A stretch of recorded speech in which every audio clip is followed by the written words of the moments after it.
Muy, pero muy buenos días, queridos oyentes. Bienvenidos a este tiempo devocional donde nos levantamos a buscar a Dios, su presencia y su palabra en la vida de cada uno de nosotros. Bienvenidos a este espacio llamado Maná, fuente de bendición y salud espiritual para todos aquellos que se acercan. Estamos hablando de la vida de una iglesia normal y estamos estudiando Primera de Corintios. Estamos en el capítulo 1.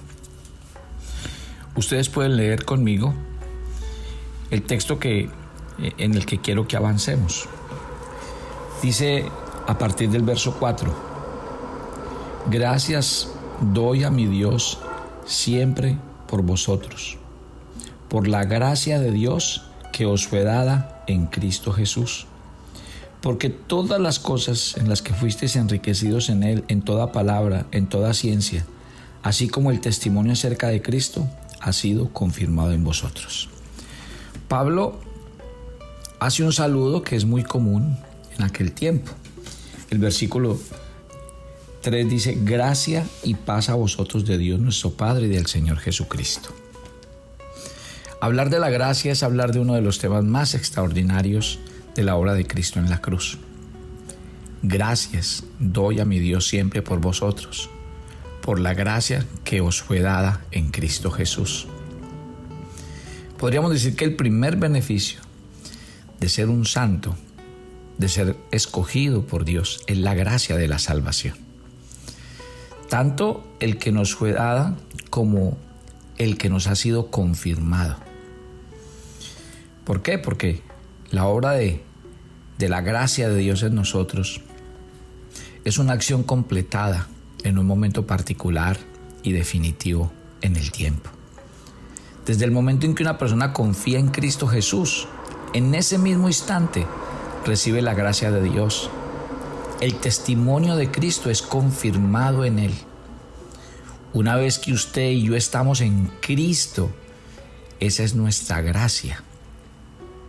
Entonces, cuando Pablo habla de esto, la gracia del Señor está con vosotros, es aquellos que hemos recibido la gracia de la salvación. Mire que la pasión de Pablo era ver a las personas redimidas. Su gozo, el gozo mayor, era cuando él veía personas que venían a los pies de Cristo. Gracia en aquel tiempo del apóstol Pablo era un saludo cristiano común. Ya Pablo había usado ese saludo en muchos otros versículos. El significado básico de la palabra gracia es favor, pero en relación con el plan de salvación que Dios dio al hombre por medio de Jesucristo, en el que nosotros, siendo pecadores y habiendo recibido una gracia inmerecida e impagable, fuimos favorecidos con ese don. ¿Qué debemos entender aquellos que vivimos bajo esta gracia? Lo primero que debemos entender, que la gracia no puede coexistir con la culpa. ¿Por qué? Porque la gracia provee para el alivio de la culpa. Dios no puede decir: yo soy compasivo y te otorgo la salvación, pero si llegas a dar un paso en falso, te lo quito.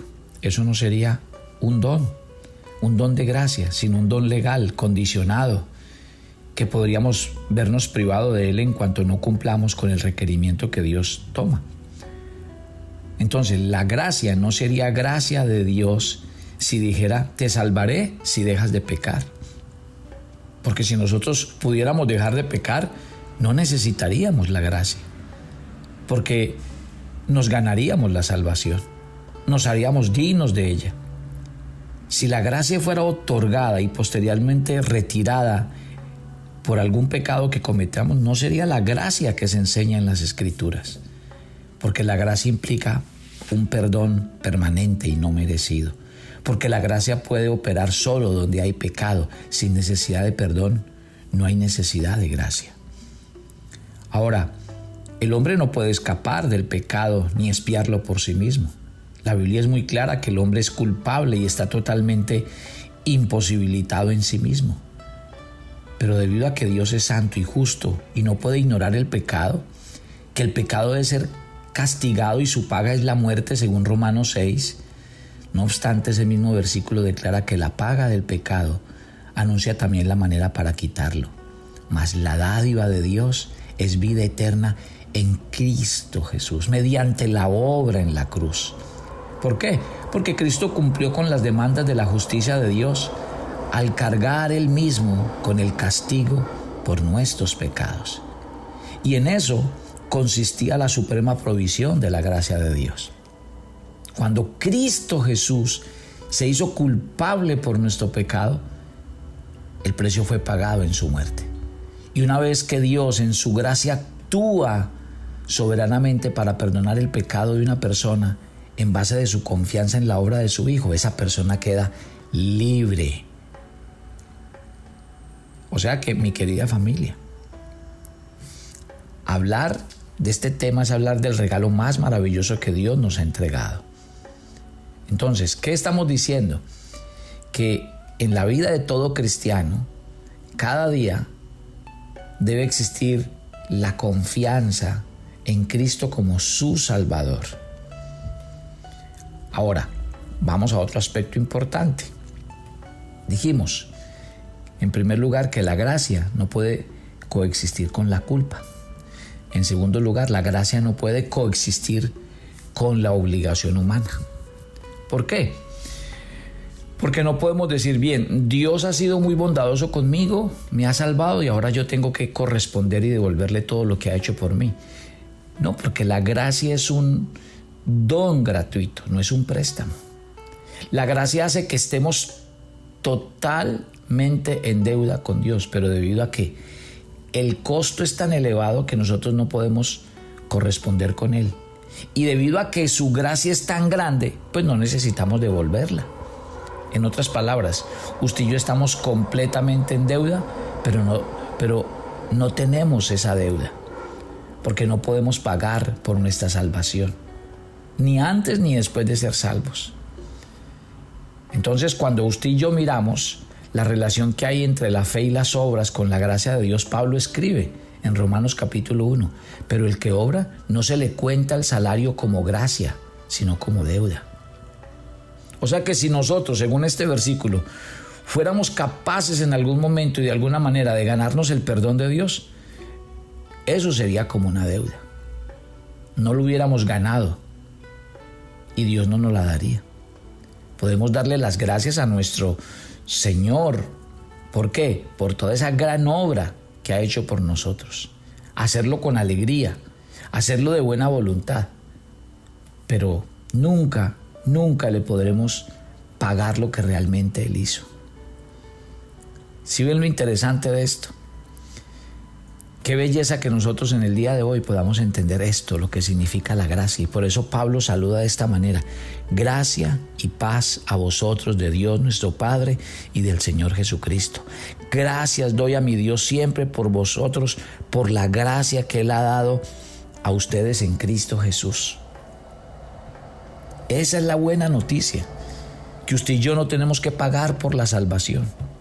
No podemos ganar la salvación, porque esa sería una mala noticia, la peor de las noticias, porque nos dejaría completamente sin esperanza. Pero la gracia hace que sea una buena noticia, la mejor de las noticias. ¿Por qué?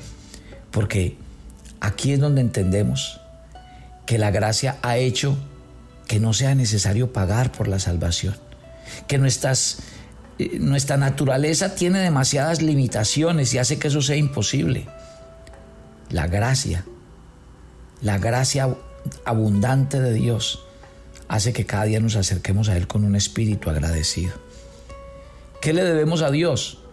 Amor. ¿Qué le debemos? Devoción. ¿Qué le debemos? Servicio. ¿Pero cómo? Como una expresión de gratitud por todo lo que somos, por todo lo que Él ha hecho por nosotros, pero no porque seamos capaces ni de comprar ni de pagar en lo más mínimo su amor y su misericordia. Lo amamos, pero solo podemos hacerlo en razón de que Él nos amó a nosotros y envió a su Hijo en propiciación por nuestros pecados. Dios no quiere un pago, Dios quiere una vida consagrada. Siempre he colocado un ejemplo cuando hablo de esta parte de la gracia de Dios, y es: Vamos a pensar en su mejor amigo, en su mejor amiga, que lo invita a su casa, que le ofrece, como lo conoce a usted y es su amigo, le ofrece la mejor comida, la que a usted más le gusta, el mejor postre, una conversación agradable, una velada interesantísima. Disfrutan, hablan. ¿Qué tal? Yo le hago este cuestionamiento. ¿Qué tal si al final de esa cena, después de haber disfrutado, usted le dice a su amigo o a su amiga, ¿cuánto te debo? Dígame qué pasaría en ese momento. Yo creo que eso sería la ofensa más grande hacia su amigo o hacia amiga. ¿Por qué? Porque es que esto no se trata de pagar. Él preparó eso con todo el amor del mundo, porque usted es su amigo, porque le estima, porque quiere tener un detalle de amor. Ahora le estoy hablando de un ser humano, ahora piense en el amor de Dios. Dios no quiere que le paguemos. Dios no está interesado en que usted le diga, voy a pagarte lo que hiciste por mí. Dios lo único que espera es una vida consagrada y dedicada a Él. Entonces, punto número 1, la gracia no puede coexistir con la culpa. Segundo, la gracia no puede coexistir con la obligación humana. Y en tercer lugar, la gracia no puede coexistir con el mérito humano. O sea, la gracia no es ofrecida a las buenas personas, no. ¿Por qué? Porque la Biblia dice que precisamente por eso el Señor nos escogió. Porque no teníamos nada bueno en nosotros. Nuestra naturaleza pecaminosa no lo dejaba. Cuando el Señor habló a los líderes religiosos y morales judíos, los dejó aturdidos.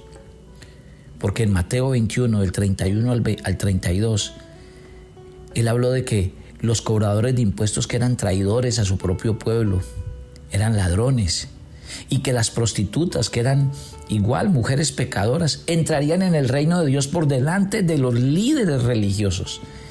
¿A qué estaba haciendo énfasis Jesús?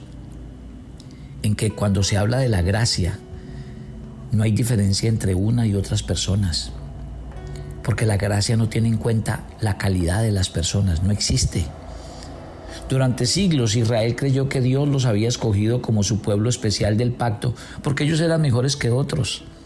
Y lo creían firmemente a pesar del hecho de que Dios les había dicho lo contrario en Deuteronomio 7. No por ser vosotros más que todos los pueblos os ha querido Jehová y os ha escogido, pues vosotros erais el más insignificante de todos los pueblos, sino por cuanto Jehová os amó y quiso guardar el juramento que juró a vuestros padres. Pablo señala que aunque los judíos tenían muchas bendiciones y muchas ventajas como ser el pueblo de Dios, dice la Biblia que no fueron escogidos porque se lo merecían. No, Señor. Y Él lo explica en Romanos 2, del 17 en adelante. Redondeemos este tema de la gracia de Dios. Y podríamos decir que Dios tiene 3 razones, 3 motivos para otorgarnos su gracia. La primera de ellas es que Dios nos provee la salvación para que nosotros podamos producir buenas obras. Buenas obras en la vida de otros, hablarles de la gracia de Dios. Mire que Efesios capítulo 2, verso 10 dice, porque somos hechura suya, creados en Cristo Jesús para buenas obras, las cuales Dios preparó de antemano para que anduviésemos en ellas. Tito también nos dice que Cristo se dio a sí mismo por nosotros para redimirnos y hacer de nosotros un pueblo celoso de buenas obras. Más adelante, Pablo dice, palabra fiel es esta, y en estas cosas quiero que insistas con firmeza, para que los que crean en Dios procuren ocuparse en buenas obras. O sea que estas son cosas buenas y útiles a los hombres. Dios nos salva para que hagamos obras que ayuden a otros. En segundo lugar, esa gracia que Dios nos da tiene como propósito bendecir a los creyentes. Y aquí lo estamos leyendo en 1 Corintios, en el capítulo 1. Porque dice, pero Dios, que es rico en misericordia por su gran amor con que nos amó, aun estando nosotros muertos en pecado, nos dio vida juntamente con Cristo. Y juntamente con Él nos resucitó y asimismo nos hizo sentar en lugares celestiales con Cristo Jesús en los siglos venideros, para contar las abundantes riquezas de su gracia en su bondad para con nosotros en Cristo Jesús, dice Efesios capítulo 2 del 4 al 7. O sea que Dios en su gracia nos salva con el fin de poder derramar sus bendiciones sobre nosotros. Y en tercer lugar, y la más importante, es que Dios nos salva por medio de la gracia con el fin de que lo glorifiquemos a Él. Mire que Efesios 3, versos 10 y 21 dice: para que la multiforme sabiduría de Dios sea ahora dada a conocer por medio de la iglesia. Y para que a Él sea la gloria en la iglesia en Cristo Jesús por todas las edades, por los siglos de los siglos. O sea que Cristo enseñó que el propósito primario para hacer que nuestra luz alumbre delante de los hombres es glorificar al Padre que está en los cielos. Y ese es el propósito de la gracia del Señor sobre nosotros. Que el nombre del Señor sea conocido, que el nombre del Señor brille y alumbre entre los incrédulos. Que esta palabra de la gracia llegue a lo más profundo de nuestros corazones. Déjeme decirle esta mañana antes de que oremos.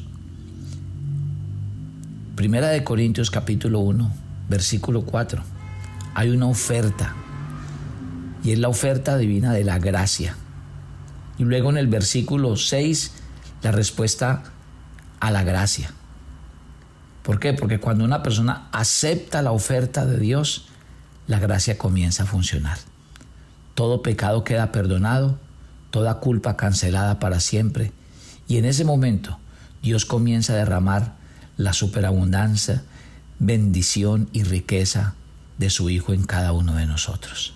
Por eso dicen los versículos 5 y 7 de este capítulo 1, porque en todas las cosas fuisteis enriquecidos en Él, en toda palabra, en toda ciencia, de tal manera que nada os falta en ningún don. Aquí vienen los beneficios de la gracia que Dios va a derramar en nuestros corazones. Padre, gracias por este día. Gracias por escuchar nuestra oración. El día de hoy quiero darte gracias, porque hoy sé que todo lo que tengo del cielo, la salvación, el perdón de los pecados, ser una criatura nueva, vino de la oferta de amor genuino tuya hacia mi vida. Yo fui el que pequé, yo fui el que debí morir, yo fui el que debí ser sacrificado, yo fui el que debía haber sido condenado a una muerte eterna. Pero la Biblia dice que Cristo ocupó mi lugar en la cruz. Y yo, siendo aún pecador, Cristo murió por mí. Ocupó mi lugar en la cruz, me salvó. Y lo hizo porque simplemente me ama y nunca ha necesitado razones para amarme. A Él sea la gloria, porque sé que todo lo que tenemos y lo que somos ha sido gracias a su infinito amor y misericordia. Gracias, mi querido Dios. Te doy la honra y la gloria. Tú quieres que vivamos ahora lleno de buenas obras, pero no para pagarte, sino para actuar en gratitud, en consecuencia con ese amor tan grande que tú tienes por nosotros. Permítenos en nuestro diario vivir como cristianos, entender que aquí el tema no se trata de pagarle a Dios por nuestra salvación, ni devolverle nada, ni que tampoco se trata de que Dios nos escogió porque hayamos hecho algún mérito, sino entender que cada día su amor se derramó sobre nosotros. Señor, ayúdanos a vivir en esta verdad cada día de nuestra vida. Te entregamos nuestros corazones y te damos toda honra y toda gloria en Cristo Jesús. Amén y amén. Muy bien, no olviden pues nuestra invitación a la gente de Montreal, a la gente de Burlington, que vamos a estar este fin de semana por estos lugares para que nos acompañen. Y yo los espero a ustedes mañana. Bendiciones para todos.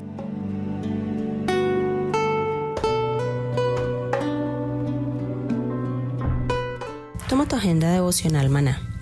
El pasaje sugerido para la lectura en tu devocional personal el día de hoy es Hechos 7 del 44 al 50. Dios nos enseña de diversas maneras porque conoce nuestra mente limitada. Por eso escucha siempre la voz del Espíritu Santo para comprender lo que Dios tiene para ti. Te invitamos ahora a que respondas las preguntas que encuentras en tu agenda que te llevarán a conocer cada vez más a Dios y crecer en tu vida espiritual. Y para confirmar tus respuestas, visita nuestras redes sociales, Instagram y Facebook.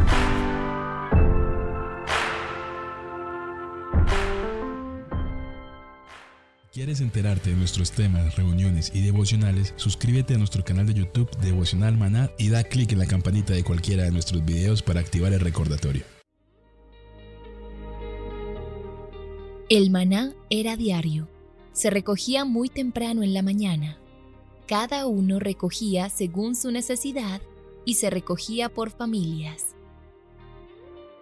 Muy pero muy buenos días. Bienvenidos a este tiempo devocional donde nos levantamos a buscar a Dios, su presencia y su palabra en la vida de cada uno de nosotros. Maná, el alimento espiritual diario que no puede faltar en nuestras vidas. Conduce Carlos Ríos.